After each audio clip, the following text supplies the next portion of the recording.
मात्र त्या ज्ञानरूपी गंगेच्या तीरावर अवगाहन करण्याकरता गेल्यानंतर संस्कृताच्या कड्या कापाऱ्या लागतात आणि त्या संस्कृताच्या कड्या कापाऱ्यांना पार करून आपल्यासारख्या जनसामान्याला त्या गीता नावाच्या गंगेमध्ये स्नान करता येत नाही. आणि मग या भोळ्या भाबड्या समाजाला, ज्यांना संस्कृताचं ज्ञान नाही, अशा समाजालाही या गीतेच्या तत्वज्ञानाचा फायदा व्हावा. हे गीतेचं जे तत्वज्ञान आहे, हे तत्वज्ञान त्यांच्याही जीवनात उतरावं आणि उतरल्यानंतर त्यांच्याही जीवनाचं कल्याण व्हावं, या उद्देशानं विश्वमौली ज्ञानोबरायांनी ह्याच असणाऱ्या गीते नावाच्या गंगेच्या तीरावर संस्कृत नावाच्या कड्या कापाऱ्या बाजूला करून मराठीचा घाट बांधला. आणि मग त्या घाटाला नाव आहे ज्ञानेश्वरी. आणि मग त्या ज्ञानेश्वरीच्या मार्फत ज्या गंगेत आपल्याला स्नान करायचंय, त्या गंगेचं नाव आहे गीता. आणि महाराज, गीतेच्या सुरुवातीलाच आपण जे गीता आई साहेबांचं नमन करतो, सुरुवातीलाच आपण गीता आई साहेबांचं महात्म्य जे वर्णन करतो, तर त्या असणाऱ्या महात्म्यातही आई साहेब गीतेला गंगा म्हटलंय. आणि ती गीता नावाची गंगा, त्या गीता नावाच्या गंगेत जर स्नान केलं तर इतर दिवशीच्या स्नानापेक्षा त्या दिवशीच्या स्नानाचं महत्व विशेष आहे. का विशेष आहे गीता गंगेचं स्नान? तर इतर दिवशीचं स्नान हे रोज केल्यानंतर फक्त रोजचा मळ काढू शकतं, मात्र गीतेत केलेलं स्नान हे जन्मोजन्मीचं पाप धुवून काढू शकतं. म्हणून गीता गंगेचं स्नान विशेष पद्धतीनं मांडलेलं आहे. आणि हेच गीता गंगेचं स्नान आपल्याला सोपं व्हावं म्हणून विश्वमौली ज्ञानोबरांनी ज्ञानेश्वरीची निर्मिती आपल्यासाठी करून ठेवली. महाराज, गीतेचं विशेष आहे. आज मी गीता सांगतोय म्हणजे मला वेगळं फळ, तुम्ही गीता ऐकताय म्हणून तुम्हाला वेगळं फळ, आणि कोणीतरी आज गीतेचं पारायण करतोय म्हणून त्याला कोणतं तरी वेगळं फळ, असं गीतेच्या नजरेत नाहीये. माऊली ज्ञानोबराय दृष्टांत देऊन सांगतात. माऊली म्हणता, एखाद्या श्रीमंताच्या घरी पंगत आहे. आता श्रीमंताच्या घरी जर पंगत असेल तर आलेल्या प्रमुख पाहुण्याकरता जे जेवण असेल तेच सर्वांकरता असेल. तसं जर सामान्याच्या घरी जर जेवण असलं तर प्रमुख पाहुण्यांकरता वेगळं असतं आणि बाकीच्यांकरता वेगळं असतं. आपण गावी गावी गेल्यानंतर बघतो फक्त चपात्या केलेल्या असतात, त्या फक्त महाराजालाच असतात, बाकीच्यांना फक्त शिरा भातच असतो. पण जर समोरचा समर्थ असेल, समोरचा जर मोठा असेल तर तो काय, समर्थाचे पंक्ती भोजने तळलिया वरलिया एकेची पक्वान्ने. म्हणजे समर्थ जो आहे तर ते समर्थाच्या घरी काय असतं, तर छोटा असू देत, मोठा असू देत, कोणी असू देत, प्रत्येक करता त्याच्या घरात जो बसला त्याच्याकरता आणि त्याच्या दारात जो बसला त्याच्याकरता, त्याच्याकडे आलेल्या ब्राह्मणाकरता आणि त्याच्याकडे आलेल्या शूद्राकरता कोणीही असला तरी त्याच्याकरता ते अन्न सारख्याच प्रमाणात त्याला मिळणारे. अगदी तसंच गीतेच्या बाबतीतही वेगळं नाही. तेवी श्रवणे अर्थे पठणे मोक्षची लाभे. गीतेचं तुम्ही श्रवण केलं तरीही तुम्हाला तेच पुण्य मिळतं. गीतेचं तुम्हाला पठण घडलं तरीही तेच पुण्य घडतं.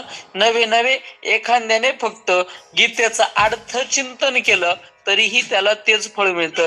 ज्याला वाचता येत असेल त्याने वाचावं, ज्याला पाठ करता येत असेल त्यानं पाठ करावी, आणि ज्याला पाठही करता येत नाही, ज्याला ऐकताही येत नाही, त्यानं निदान मराठीत अर्थ का होईना ऐकावा किंवा निदान वाचावा, म्हणजे अर्थाचं तरी निदान त्यानं अवगाहन करावं. म्हणजे गीता एकतर ऐकावी, नाही तर गीता वाचावी, नाही तर गीतेचा निदान अर्थ तरी आपण ऐकणावा, ते गरजेचं आहे. का तर गीतेच्या नजरेत ज्यानं वाचलं त्यालाही तेच फळ आहे, ज्यानं सांगितलं त्यालाही तेच फळ आहे, ज्यानं ऐकलं त्यालाही तेच फळ आहे, ज्यानं अर्थपाठ केला त्यालाही तेच फळ आहे. म्हणजे तुम्ही करा काही पण तुमच्या फलात मात्र भेद नाही. तुम्ही काही केलं तरी गीता तेच देते. गीता दुसरं देत नाही. गीता काय देते तर माऊली म्हणतात, गीता नेदी मोक्ष आरवते. गीता मोक्षाच्या अलीकडलं काहीच देत नाही. गीता देते काय तर गीता मोक्ष देते. मोक्ष म्हणजे देव, मोक्ष म्हणजे सुख. गीता सुख देण्याचं काम करते. आता तुम्ही म्हणाल महाराज चाललंय गीता गीता गीता, पण कोणती गीता? कारण की गीता काही एक नाहीये. आज ज्या गीतेची जयंती आहे त्या गीतेचं नाव आहे श्रीमद भगवत गीता. तसा जर विचार केला तर अनेक प्रकारच्या गीता सांगितल्या आहे. शिवगीता आहे, रामगीता आहे, गुरुगीता आहे, गर्भगीता आहे, उत्तर गीता आहे, अवधूत गीता आहे, ब्रह्मगीता आहे, हंस गीता आहे, पांडव गीता आहे, गणेश गीता आहे आणि यमगीता आहे. अशा अनेक प्रकारच्या गीता आहेत. पण त्यापैकी सर्व प्रसिद्ध असणारी कोणती तर श्रीमद भगवत गीता. आणि त्याच श्रीमद भगवत गीतेचा आज जन्म आहे. त्याच श्रीमद भगवत गीतेचा असणारा आजचा हा प्रागट्याचा दिवस आहे. आणि ती कुठून निर्माण झाली तर या स्वयं पद्मनाभस्य मुखारविंदात प्रत्यक्ष भगवान परमात्म्याच्या मुखातून ती भगवद्गीता निर्माण झाली. गीता म्हणजे कोणतं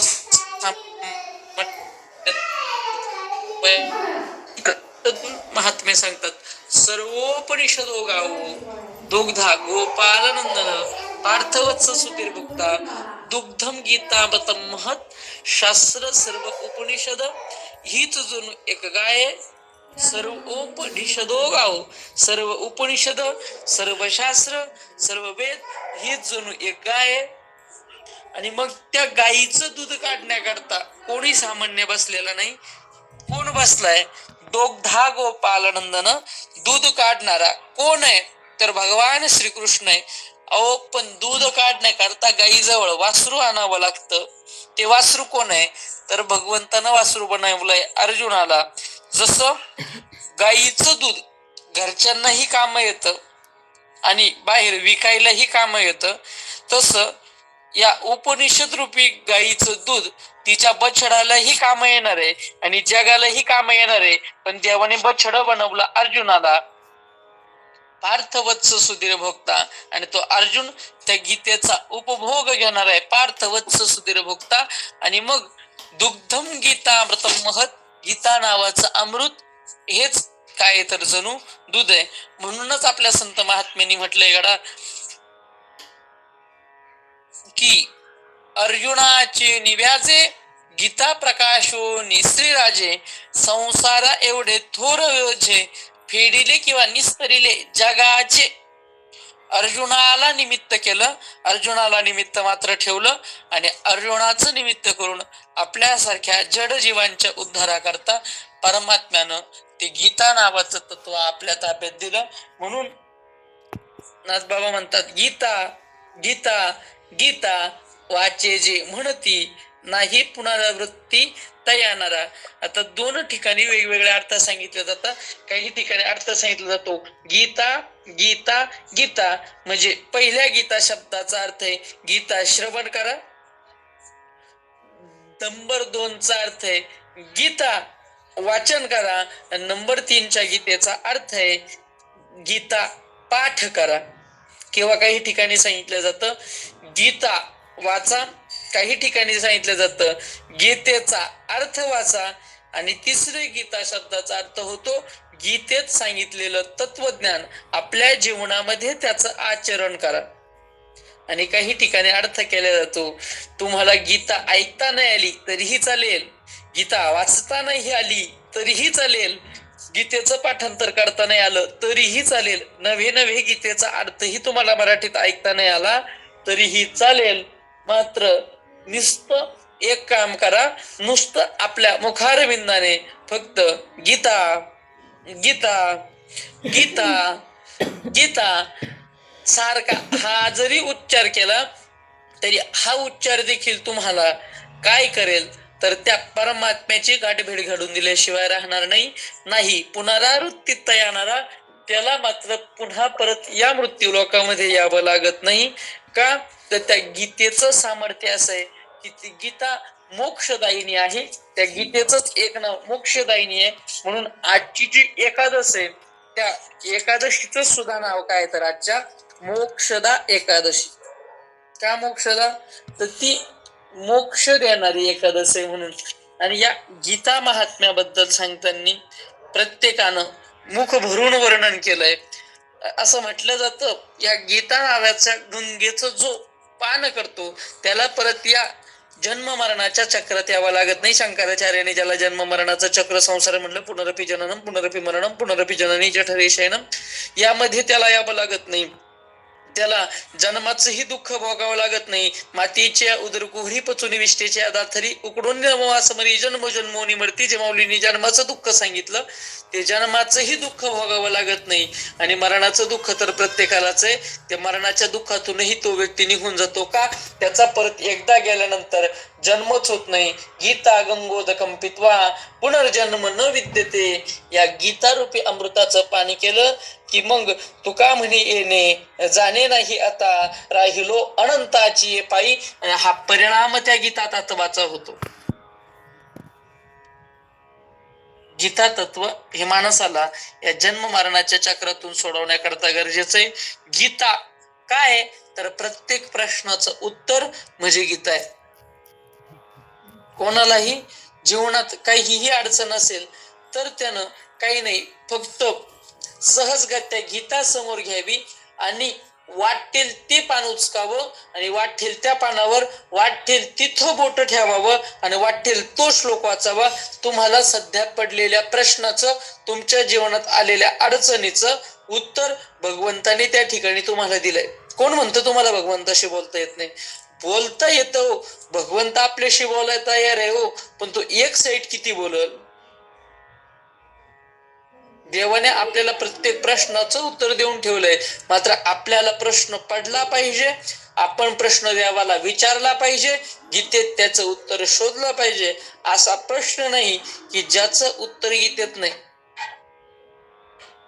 आणि मग गीता आपल्याला जीवनाचा उपदेश करते, हरलेल्याला उभं करते, जो निराश आहे, जो हताश आहे त्याला ऊर्जा देते, जो निर्बल आहे त्याला बलवान बनवते, जो अशांत आहे त्याला शांती प्रदान करते, जो निस्तेज झालाय त्याला तेज देते. म्हणजे गीता ज्याला जे पाहिजे, ज्याला जे गरजेचं आहे त्याला ते देण्याचं सामर्थ्य या गीता नावाच्या तत्वात आहे. आणि मग ते गीता तत्व आपण अध्ययन करावं. आज गीता जयंतीच्या निमित्तानं प्रत्येकानं निदान संकल्प करायचा की बाबा आजपासून, उद्यापासून नाही, कोणता पण संकल्प करताना मी उद्यापासून करेल असं म्हटलं की तो कधीच पूर्ण होत नसतो. कारण की उद्या हा कधीच येत नसतो. तुम्ही कितीही प्रयत्न करा की उद्या पहा, काय नाही, उद्या नावाचा दिवस कधीच येत नसतो. तुम्ही आज लिहून ठेवा मी उद्या हे करणार आहे. तुम्ही उद्या सकाळी उठून जर बघितलं ना तर तिथं लिहिलं राहील काय, उद्या मी हे करणार आहे. म्हणजे ते कधीवर लोटल्या जाणार आहे, ते परत उद्यावर लोटल्या जाणार आहे. त्याच्यापेक्षा आजच मी प्रवचन झाल्यानंतर कमीत कमी गीतेचा एक श्लोक वाचेल आणि आजपासून रोज सकाळी उठल्यापासून झोपेपर्यंत एक तरी श्लोक माझ्या मुखारविंदातून मी काढेल.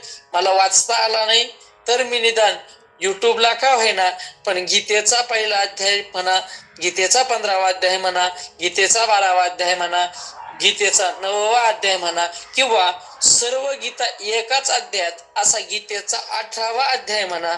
तर असं कोणता तरी अध्याय का होईना मी श्रवण करेल. अध्याय नसेल शक्य 10-5 श्लोक तरी श्रवण करेल.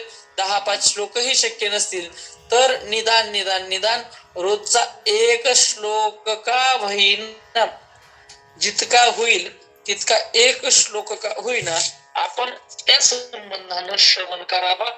ज्याला वाचता येत असेल त्यांना वाचावा, वाचता नसेल येत तर निदान श्रवण करावा. आजच्या या गीता जयंतीच्या निमित्तानं प्रत्येकानं संकल्प करायचा की मी रोजचा एक श्लोक तरी वाचणार म्हणजे वाचणारच. आता मला प्रमाण आठवत नाही, शांतीब्रह्म सद्गुरुनाथ महाराजांचं वचन आहे की गीतेच्या एका एका अक्षरामध्ये एक एक अश्वमेध केल्याचं पुण्य मिळतं. जर कोणाला पाठ असेल तर त्यांनी कमेंटमध्ये टाकावं. मला आता लक्षात नाहीये, आठवत नाहीये, पण असं नाथबाबांचं प्रमाण आहे की गीतेचं एक एक अक्षर, ही गीतेचं एक एक अक्षर एक एक अश्वमेधाचं पुण्य देणार आहे. आता तुम्हाला एक सांगू का, गीतेमध्ये जर आपण बारकाईनं जर बघितलं तर प्रत्येक जे श्लोक आहे ते मोठे श्लोक सोडून द्या, छोटे अनुष्टुप छंदात जे श्लोक आहे त्या श्लोकांचा जरी आपण विचार केला तरी त्या श्लोकांमध्ये देखील एका श्लोकात 32 अक्षर आहेत. म्हणजे खालच्या ओळीत 16, वरच्या ओळीत 16, म्हणजे असे 32 अक्षर आहे. म्हणजे ज्यानं एक श्लोक जरी वाचला तरी रोजचे 32 अश्वमेध यज्ञ केल्याचं पुण्य त्या व्यक्तीला मिळतं. 32 अश्वमेध यज्ञ. महाराज, अश्वमेध यज्ञ करण्याचा अधिकार फक्त क्षत्रियाला आहे. क्षत्रियाला आहे असं नाही, फक्त क्षत्रिय राजाला आहे. फक्त क्षत्रिय राजाला आहे असं नाही, तर जो क्षत्रिय राजा संपूर्ण जग जिंकू शकतो अशा क्षत्रिय राजाला. या जगाच्या पाठीवर थोडे असे राजे झाले की ज्यांनी अश्वमेध नावाचा यज्ञ केला. अश्वमेध नावाच्या यज्ञकर्ताचा नियम असा आहे की संपूर्ण पृथ्वी त्याच्या अधिपत्याखाली असावी, त्याचं वर्चस्व मान्य केलेली असावी. त्या यज्ञाची पूर्तता मानली जाते अश्वावरून, म्हणून त्याला अश्वमेध यज्ञ म्हटलं जातं. या टोकावरून पृथ्वीचा अश्व सोडायचा आणि पूर्ण पृथ्वीचं भ्रमण करून प्रत्येक राज्यात जाऊन प्रत्येक राज्याची गाठभेट घेऊन नंतर तो अश्व ज्या वेळेस कोणीही न अडवता, कोणीही त्याला त्रास न देता समोरच्याने आपलं मांडलिकत्व पत्करलं हे मान्य करून ज्याच्या राज्यातून परत येऊन स्वतःच्या त्या यज्ञ मंडपात ज्यावेळेस अश्व येतो त्यावेळेस मानलं जातं अश्वमेध यज्ञ पूर्ण झाला. आता इथं आपलं शेजारचं ऐका ना, त्यावेळेस शेजारचं राज्य ऐकल किंवा शेजारचा देश ऐकल याची गॅरंटीच नाही. आणि त्यातल्या त्यात आता या काळामध्ये यज्ञ करणं हे आपल्याच्यानं शक्य नाही, पण त्या अश्वमेध यज्ञाचं पुण्य फळ मिळवणं आपल्याच्यानं शक्य आहे. कसं शक्य आहे तर नाथबाबांनी सांगितलं की बाबा ते अश्वमेध नावाच्या यज्ञाचं फळ तुम्हाला सहजगत्या मिळेल, अति सोप्या पद्धतीने मिळेल. पण त्याच्याकरता फक्त तुम्हाला एक करावं लागेल की गीतेच्या अक्षरांना तुमच्या कानात प्रवेश द्यावा लागेल.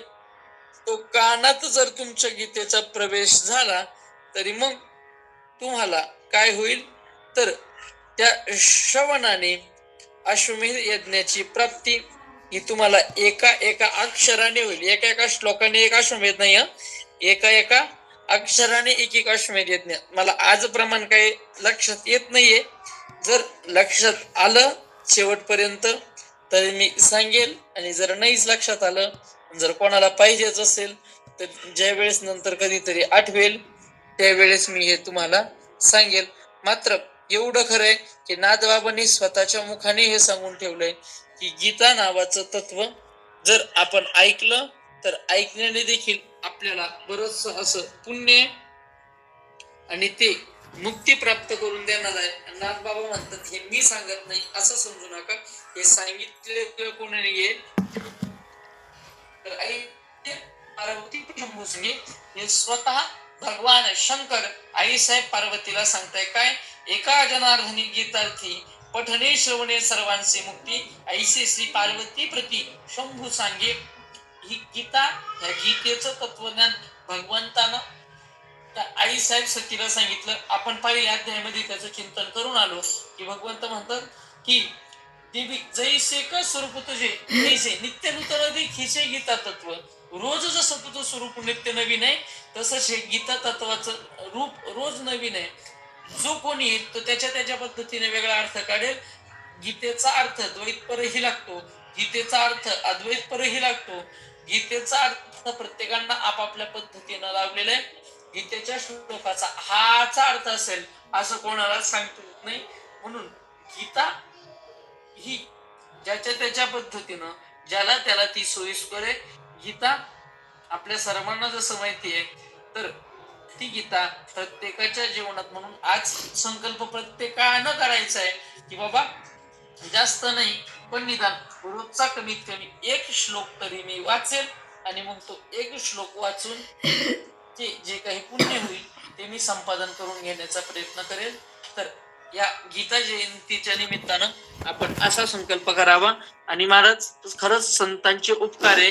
ही गीता आपल्यासारख्यापर्यंत कधी पोहोचलीही नसती. संस्कृत असणारे गीतेचा अर्थ आपल्याला कधी कळालाही नसता. पण या संतांचे अनंत उपकार आहे की आपल्याला ती गीता केलीसे मराठी गीता देवी. तर ती गीता देवी तेच गीतेचं तत्वज्ञान आहे तसं मराठीत केलं. आणि महाराज, आहे तसं मी का म्हणतो तर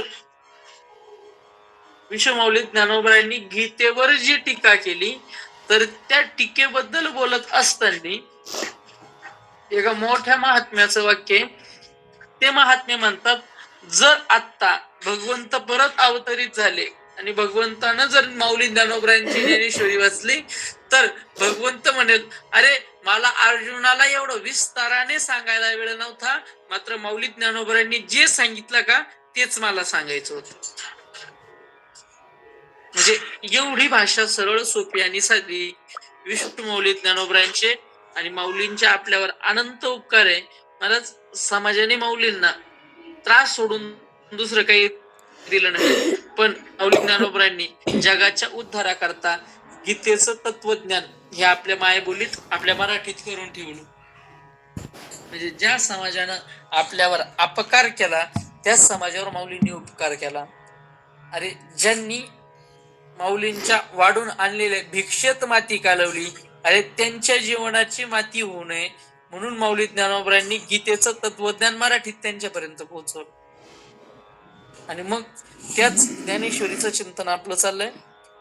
दुसऱ्या अध्यायापर्यंत चिंतन आपलं झालंय. आणि मग आपल्यातून मोक्षदा एकादशी निघून गेली का? ठीक आहे. तर आणि हा, आज एकादश आहे म्हणून सांगतो, आता 9:30 झाले म्हणून 2-2.5 तासांनी कोणी पण उपवास सोडायचा प्रयत्न करू नका. आपल्या धर्म संस्कृतीप्रमाणे रात्री 12ला काहीच बदलत नसतं. रात्री 12ला एकादशी वगैरे काही संपत नसते. नाहीतर मग प्रवासात होतो, त्याच्यामुळे मग आता 12 वाजले, 12 उपवास पकडला, तू पकडूच नको. तू पकडलाच पाहिजे असं काही नाही. तू पकडला म्हणजेच देव खुश होतो असं काही नाही. जर पकडायचं असेल तर व्यवस्थित पकडावा. माळ घालायची असेल तर नीट घालावी. ही गोष्ट आपल्याला जमत असेल तर करावी. हा, नामस्मरण मग ते तुला काय ते बरोबर आलं काय, नामस्मरणाला अडचण नाही. पण बाकीचे जे विधिवत कर्म आहेत तर ते विधिवतच झाले पाहिजे. त्याच्यात सर नको. जिथं भावाचं प्राधान्य आहे तर तिथं चूक झाली तरीही चालते, मात्र जिथं कर्माचं प्राधान्य आहे तिथं आपल्याकडनं चूक व्हायला नको. तर आपलं गीतेचं चिंतन चाललंय. गीता समजून घेण्याकरता ज्ञानेश्वरीचं चिंतन चाललंय. दुसऱ्या अध्यायाचं चिंतन, पहिल्या अध्यायाचं चिंतन आपण करून आलो. पहिल्या अध्यायाच्या चिंतनामध्ये आपण श्री गुरूंना नमन केलं, ईश्वरात्मक देवाला नमन केलं. त्यानंतर महाभारताचं वर्णन बघितलं. त्यानंतर भगवद्गीतेचंही वर्णन विश्वमाऊली ज्ञानोबरायांच्या मुखातून श्रवण केलं. त्यानंतर माऊलींनी स्वतःचं दिनत्व दाखवलं की एरवी तरी मी मूर्ख, अरे मी सामान्य व्यक्ती, माझं काय, पण संतांच्या कृपेनं मी सोज्वळ आहे. आणि असं म्हणून नंतर गीतेला प्रारंभ केला. आणि गीतेमध्ये मग पहिल्या अध्यायाचा सारांश आपण बघायला जर गेलो तर संजय नावाची व्यक्ती, त्या संजयाला धृतराष्ट्र विचारतोय, अरे संजया सांग मला, संजया सांग मला की त्या ठिकाणी जमलेले माझे आणि पांडवाचे काय करतात. संजयाने सांगायला चालू केलं की कुरुक्षेत्रावरली परिस्थिती काय आहे.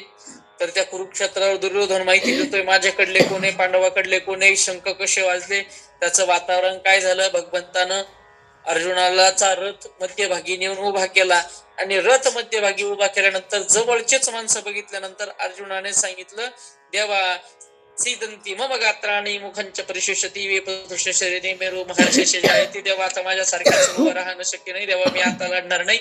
आणि मग हताश झालेला अर्जुन, निस्तेज झालेला अर्जुन देवाला तर हे तऱ्हेने सांगतोय, अरे देवा मी जर आता युद्ध करायला लागलो, माझ्याकडून जर माझ्या कुळाचा नाश झाला तर मी कुलद्रोही ठरेल, मी कुलघातक ठरेल.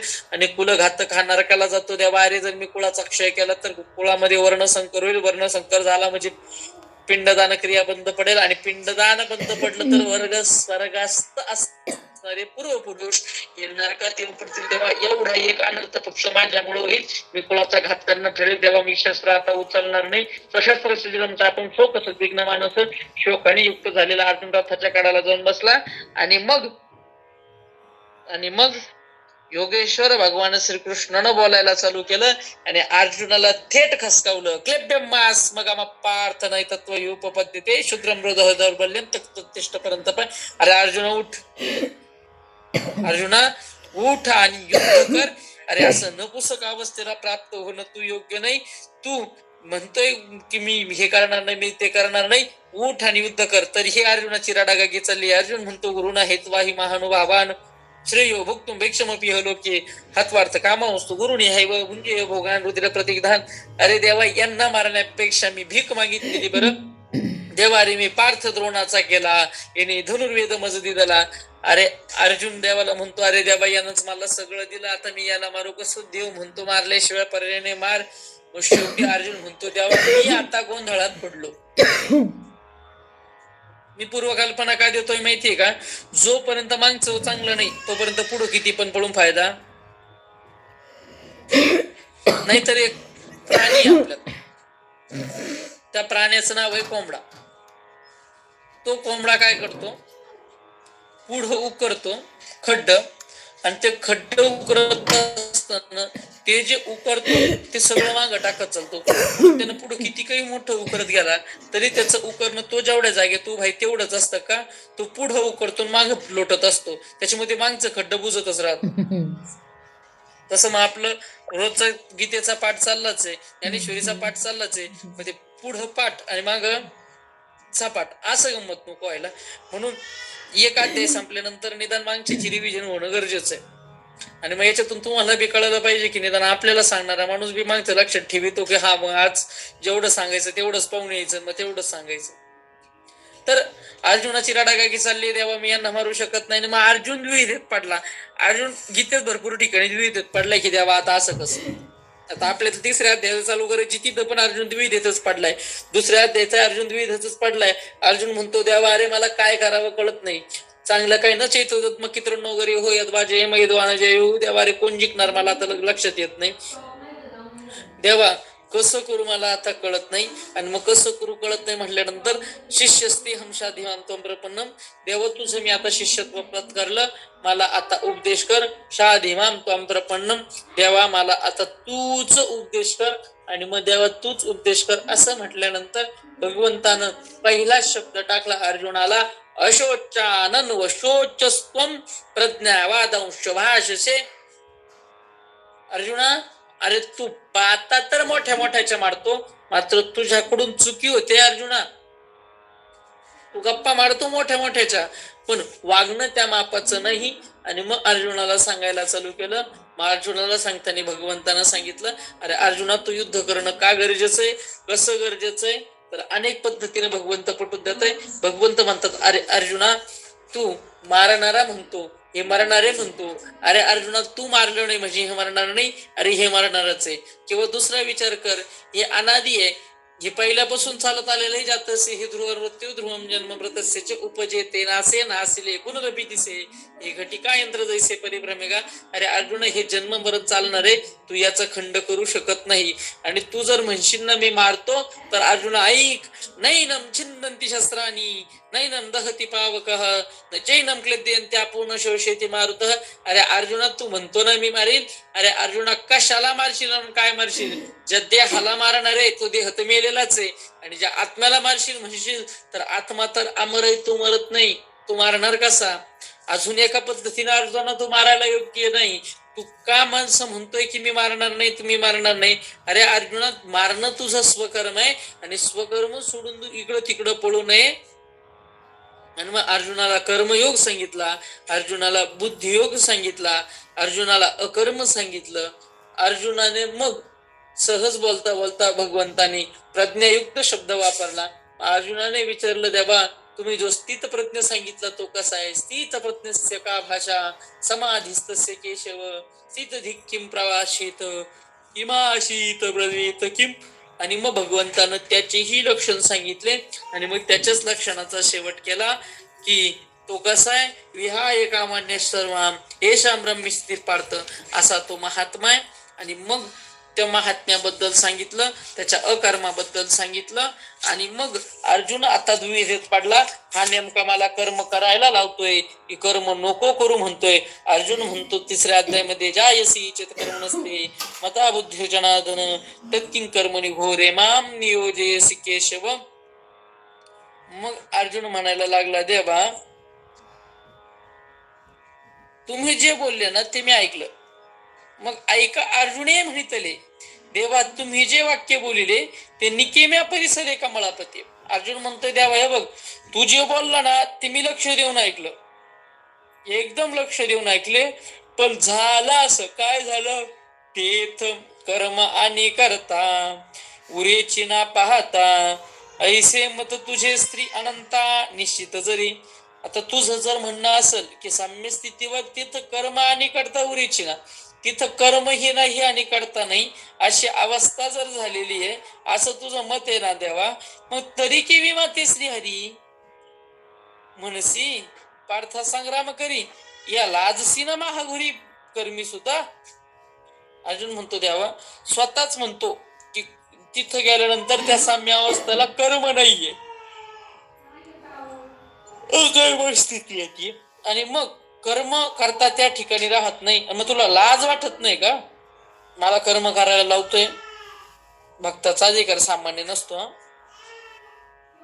भक्त हा देवाला कोणत्या भाषेपर्यंत बोलू शकतो याचा प्रत्यय इथं येतो. अर्जुन देवाला सहज म्हणून जातोय, या लाजसी ना महागोरी कर्मी सुद्धा. देवा तुला लाज वाटत नाही का रे? असं देव तर आधीच स्वतः सांगायचं हे चुकीचं आहे. म्हणजे समजा आता मीच तुम्हाला सांगायचे की एकादशीच्या दिवशी अन्नपान करू नये, एकादशीशी अन्नपान जे नर करती भोजन. तेव्हा असं सांगतो तू, म्हणजे समजा माझं आपला दृष्टांत चाललाय, मी सांगायचं प्रवचनामध्ये, मी सांगायचं कीर्तनामध्ये काय, एकादशीशी अन्नपान जे नर करती भोजन श्वानविष्टे समान जाण अधमन रती एक.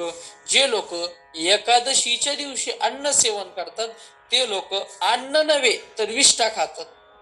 ते लोक अन्न नव्हे तर विष्ठा खातात हे मी सांगायचं. आणि तुम्हाला माझ्याकडे आल्यानंतर मी माझ्या हातानं स्वयंपाक बनवून ताट वाढून खायला द्यायचं की बाबा हे भाजी चपाती, हे जामून, आज एकादश आहे, मस्त तुम्ही खा. असं म्हटल्यानंतर तुमच्यापैकी कोणी पण म्हणणार नाही का, महाराज तुम्हीच स्वतः आम्हाला सांगितलं की एकादशीचं व्रत करायचं आणि तुम्हीच आमच्या पुढे हे ताट ठेवलं, तुम्हाला हे ताट ठेवताना लाज नाही वाटली का? म्हणजे मी तसं ठेवणार नाही, पण जर असं झालं तर समोरचा सहजच बोलेल. तसं अर्जुनाच्या बाबतीत झालं. देवानं अर्जुनाला कर्मयोग सांगितला, बुद्धियोग सांगितला आणि मग त्या बुद्धियोगामध्ये कर्मही उरत नाही, कर्ताही उरत नाही हे सांगितलं. आणि मग त्या कर्मापासून बाजूला जाता जाता सांगितलं की कर्म कर, कर्म कर. अर्जुन म्हणतो, देवा ये लाजसी ना महाघुरी कर्मी सुद्धा. देवा तुला लाज वाटत नाही का रे या ठिकाणी कर्म करायला लावायला? हागा कर्मी तुची अशेष निराकारीसी निशेष तरी मज करवी हे हिंसक का करविसी. अर्जुन म्हणतो, देवा हागा तुची कर्म अशेष निराकारीची निशेष. देवा तूच स्वतः सगळं कर्म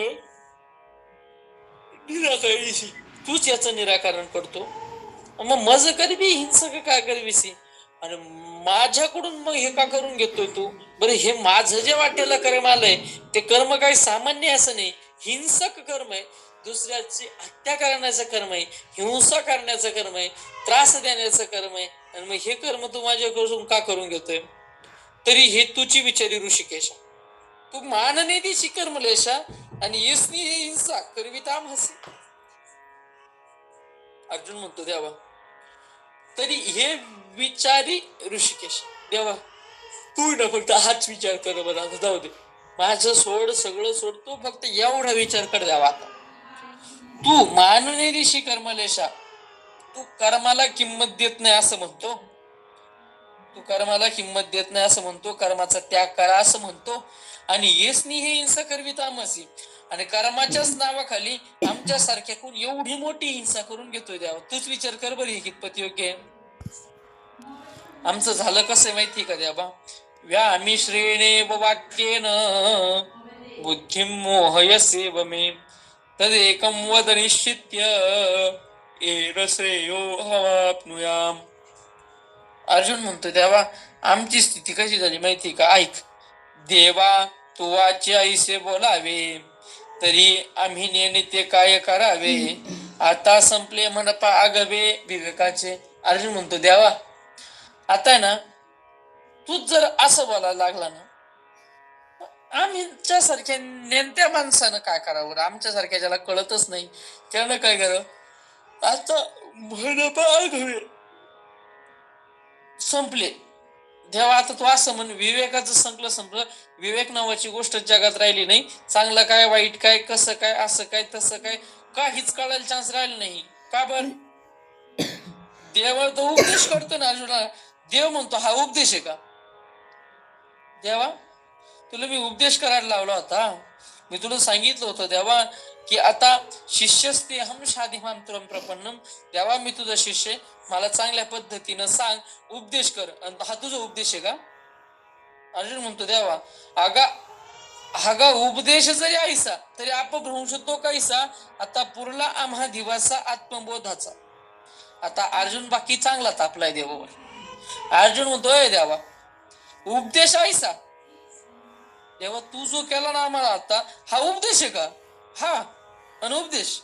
आणि मग हा जर उपदेश असेल मग येड्यात काढणं काय? जर हा उपदेश आहे मग येड्यात काढणं कशाला म्हणायचं देवा आम्ही नेमकं? आता पुरला आम्हा दिवस आत्मबोधाचा. अर्जुन म्हणतो देवा, झाला आमची जिरली. आता पुरला दिवसा पुरला म्हणजे मराठीत जिरली. देवा, आता आमची जिरली. आता आम्हाला काय ते आत्मबोध घ्यायचा नाही. त्या आत्मबोधाचा नाद आम्ही आता सोडून दिला. पुरला दिवस, आमचं धैर्य संपलं देवा. आता आत्मबोध हा करता, आत्मज्ञानाकरता तुझ्याकडे विनंती केली होती, मात्र तू कधी म्हणतो कर्म कर, कधी म्हणतो कर्म सोड, कधी म्हणतो कर्माला काही किंमत नाही, कधी म्हणतो कर्म केल्याशिवाय पर्याय नाहीये. तुझं हे बोलणं काय आम्हाला आता होऊन जाणार. कसं झालंय माहिती का देवा? वैद्यपथ्थ वारूनच आहे आणि मग आपणची विश्वसोय तरी रोगी कैसे जे सांगे. मग देवा तू सांग, एखादा रोगी आणि मग तो रोगी वैद्याकडे गेला. आता वैद्याकडे गेला कशा करता? माराय करता का वाचाय करता? वाचाय करता. मला रोगाने काही त्रास होऊ नये म्हणून तो वैद्य बुवाकडे गेला. आणि वैद्य बुवाकडे गेल्यानंतर वैद्यानं काय केलं? वैद्यपथ्य वारून जाय आणि मग आपणची विश्वास होय. त्या वैद्यानं काय केलं? जगायच्या अपेक्षानं आलेले त्या रोग्याला काय दिलं? आपणची विश्वास होय, त्याला विष दिलं. कोणी? वैद्यानं. आता हा हाल कशा करता होता? वैद्याकडे गेलो म्हणजे आपण जगू या अपेक्षानं हा गेलेला. आणि वैद्यानं काय केलं? तर औषध न देता, पथ्य न सांगता, पथ्य ठेवलं बाजूला, त्याला काय दिलं? विष दिलं. देवा, तरी रोगी या कैशी निजे. मग तो रोगी कसा जगल? अरे आमचं तसंच झालं ना.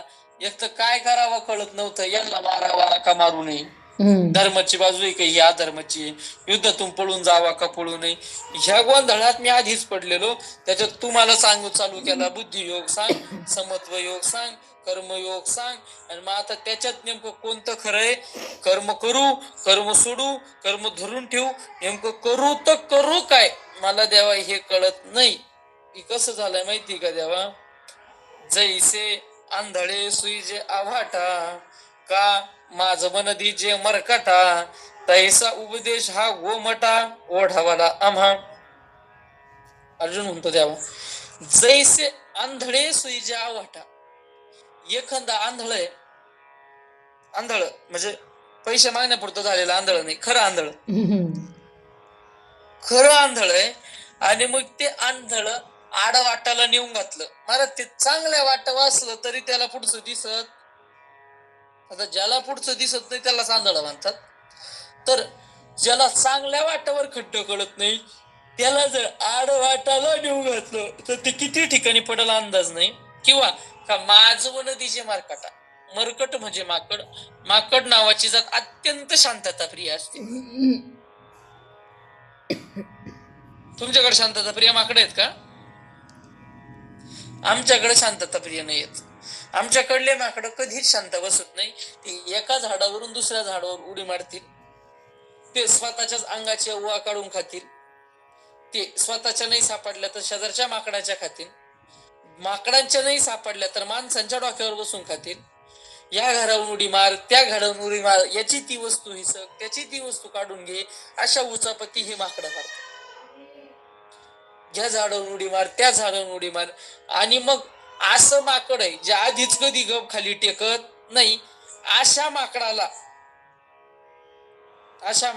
काय केलं तर अशा माकडाला एक मद्य पदार्थ पाजला, म्हणजे दारू पाजली समजा. म्हणजे शांत माणूस सुद्धा जी घेतल्यावर गप बसत नाही, ती कोणाला पाजली? जो कधीच गप बसत. अशा माकडाला पाजल्यावर तो गप बसेन का? तो गप बसू शकत नाही. म्हणजे कसं समजा एखादा, आता जाऊ द्या हे उदाहरण सोडा, आपल्या साधं एक सोपं उदाहरण घेऊ. तुम्ही मला सांगा, आपण वारकरी मंडळी आहे, आपण हरिपाठ घेणारी मंडळी आहे, भजन करणारी मंडळी आहे, आपण घरी एकटे असलो तरी हरिपाठ कोणीच घेतो म्हणा ना. बरं ठीक आहे बाबा, मीच घेतो. हो, घेतो. हा, हरिपाठ घेणारी मंडळी, आपण घरी एकटे असलो तरी हरिपाठ घेतो.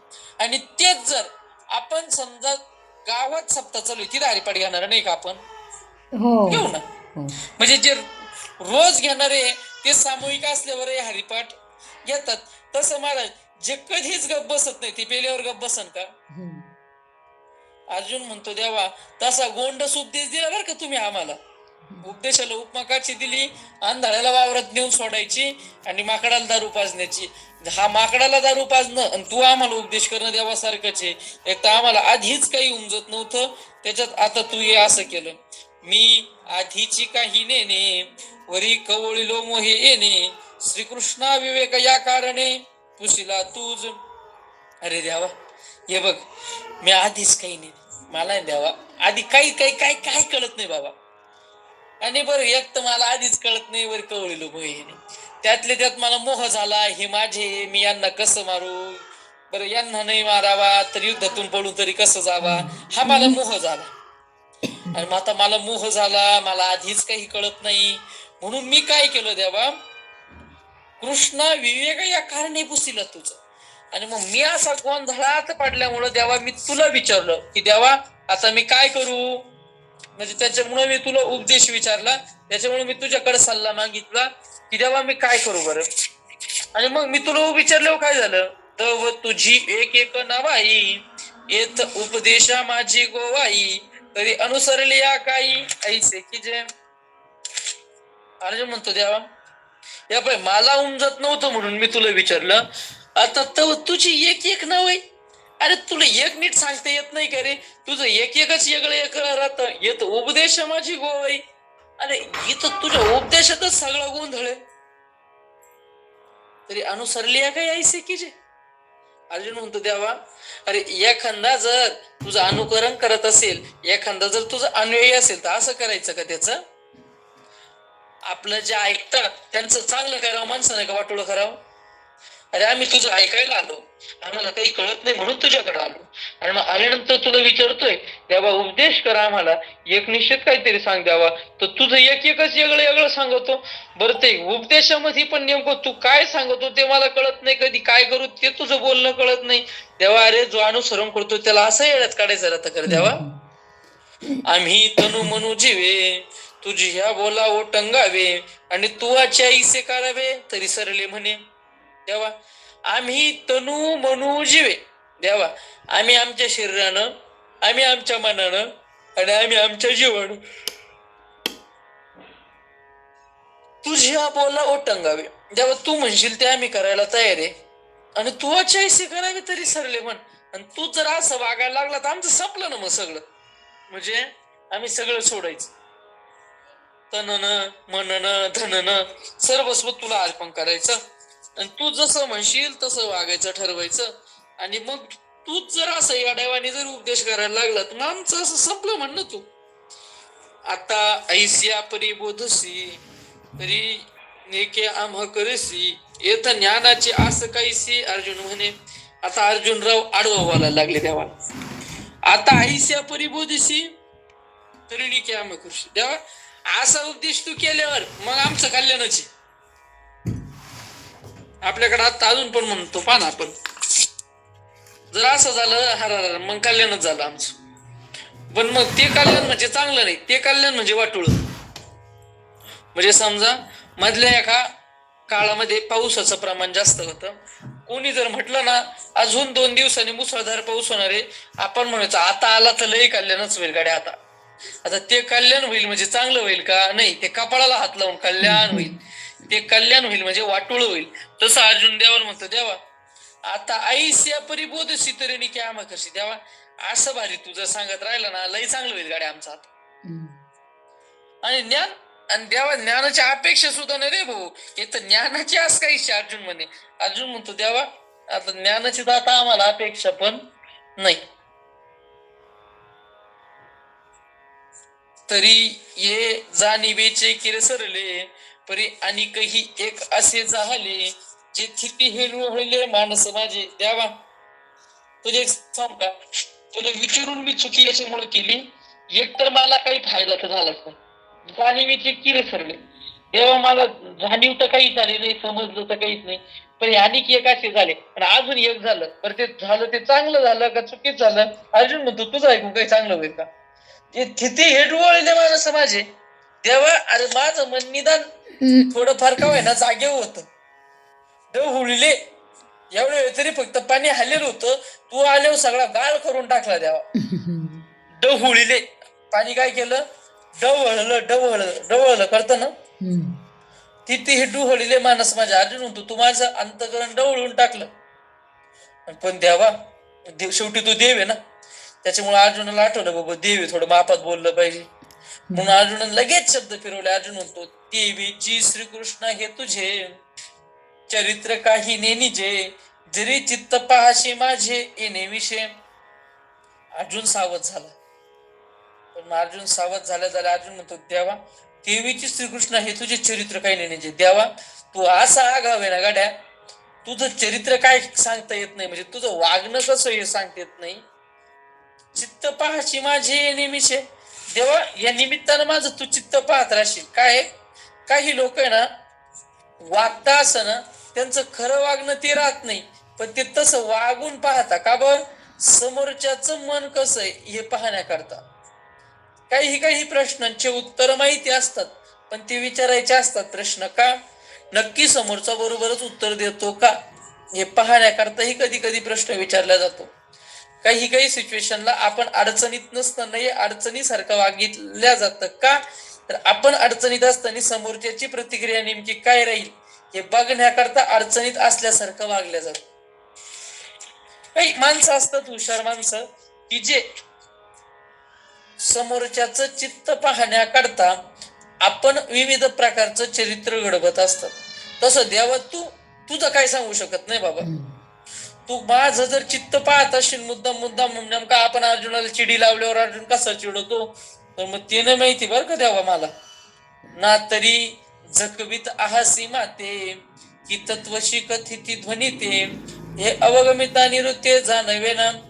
का देवा मला फसू राहिला तू, आपण एक तर मित्र आहे, तू मला फसू राहिला काय ते पण कळा ना. की तत्वशी कथीची ध्वनी ते काही ह्या अशा गोंधळामध्ये एखादं भारी तत्वज्ञान तुम्हाला देतोय, महत्वाची गोष्ट मला सांगतोय, हे अवगमिता निरुते जाणवेन. देवा हे विचार करून सुद्धा अवलोकन करून सुद्धा मला आता जाणवत नाही. म्हणून ऐके देवा हा भावार्थ आता न बोलावा, मज विवेक सांगावा मराठाजी. म्हणून ऐक देवा हा भावार्थ आता न बोलावा. हे असं कोड्यामध्ये आडवं तिळवं हे तू बोलू नको महाराज. काही लोकांना ना आडवं बोललेलं कळत नाही, मला पण नाही कळत. म्हणजे जर मी एखाद्या दिवशी अभंग म्हटलो ना, स्वरातून गेला आणि एखादा आमचा गायक जर म्हटलं ना महाराज वा काय अभंग झाला, मला वाटतं खरंच चांगला झाला.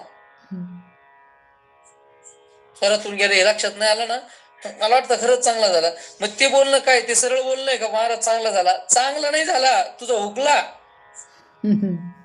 पण देवा तू नाही असं वाढ्यात वेड्यात काय बोलू नको. भावार्थ आता न बोलावा, तू सोप्या सरळ साध्या भाषेत बोल. असं आडवं तिळवं याच्यात त्याच्यात असं तू बोलू नको. जे असेल ते मोकळं मोकळं मला सांग. माझं विवेक सांगावा मराठाजी, मराठीत सांग. आता मराठीत सांग म्हणजे मराठी भाषेत सांग का? आपण आपली कायमची बोलण्याची भाषा मराठीची, तरी एखाद्याने सांगितलेलं जर आपल्याला उमजलं नाही ना, आपण त्याला सरळ म्हणतो हे गाड्या तुला काय सांगायचं ना मराठीत सांग. आता तो काही इंग्लिश मध्ये बोलत राहतो का? नाही, तो बोलताना मराठीतच बोलत राहतो, पण त्याला काय सांगायचं ते स्पष्ट आपल्याला कळत नाही, म्हणून आपण म्हणतो सोपं करून सांग. ते सोपं करून सांगण्याला आपल्याकडे शब्द आहे काय? मराठीत सांग. मराठीत सांग. माऊली म्हणतात मराठाजी मला विवेक सांग, मराठा विवेक सांग, म्हणजे मला सोप्या भाषेत सांग. मी कसं आहे, मी अत्यंत जड असे, परी ऐस्याही निके परियसे, श्रीकृष्णा तू बोलावे तैसे एक अनिष्ठ. देवा मी अत्यंत जड आहे, माझी बुद्धी काय तल्लख नाही, मी काय देवा हुशार नाही. परी ऐसेही निकी परिसे, असा मी दगड जरी असलो पण मला सुद्धा चांगल्या प्रकारे ऐकता येईल, मला चांगल्या प्रकारे समजेल. श्रीकृष्ण तू बोलावे तैसे एकनिष्ठ, तू तसं एकनिष्ठ बोल. एकनिष्ठ बोल म्हणजे एक बोल नीट. काय कर? एकनिष्ठ बोल म्हणजे एक काहीतरी बोल, जे एक मला लक्षात येईल. माझा पुढं अर्जुन अजून देवाला विनंती करणार आहे की देवा मला ते तत्व सांग. एकनिष्ठ म्हणजे काय, कसं, हे आपण पुढच्या प्रवचनमालेत बघणार आहे. फक्त आजच्या पुरती प्रत्येकाला ही गीता जयंतीच्या निमित्तानं विनंती आहे की प्रत्येकानं रोजचा एक श्लोक तरी, भले आयुष्यभर तुम्ही तेवढाच एक श्लोक म्हणा, बदलू सुद्धा नका, काहीच अडचण नाही.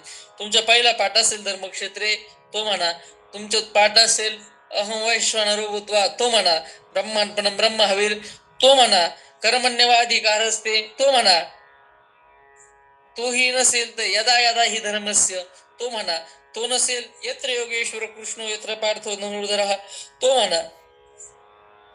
जो तुमच्या पाठांतराचा असेल तो म्हणा लागल्यास. पण आज प्रत्येकानं संकल्प करा की रोजचा कमीत कमी एक श्लोक वाचल्याशिवाय मी सकाळचं अन्न ग्रहण करणार नाही म्हणा, किंवा संध्याकाळचं अन्न ग्रहण करणार नाही म्हणा. कोणत्या तरी एका टायमाला गीता जयंतीच्या निमित्तानं एवढा नियम प्रत्येकानं लावून घ्या. बरं, कोण कोण लावणार त्यांनी हात वर करा. तर कोण कोण संकल्प घेतय? शिलाताईंनी घेतलाय, मला याला हात पाठवा हो. मंगलताईंनी घेतलाय,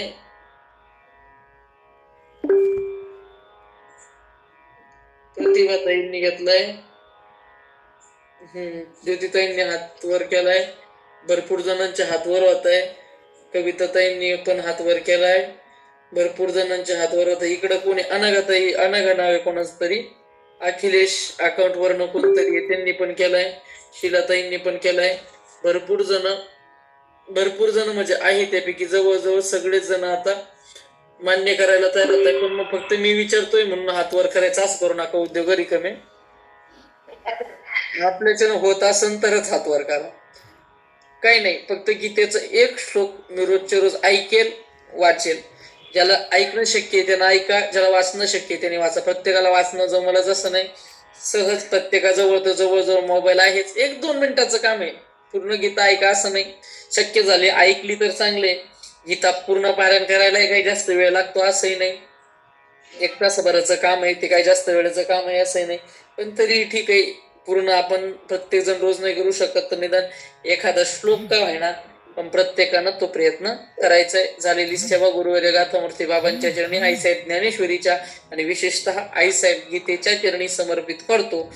तुम्हा सर्वांना विनंती आहे, तरी न्यूनतेपुरते अधिकते सरते करून घ्यावे हे तुमते विनवितसे. आता विश्वात्मके देवे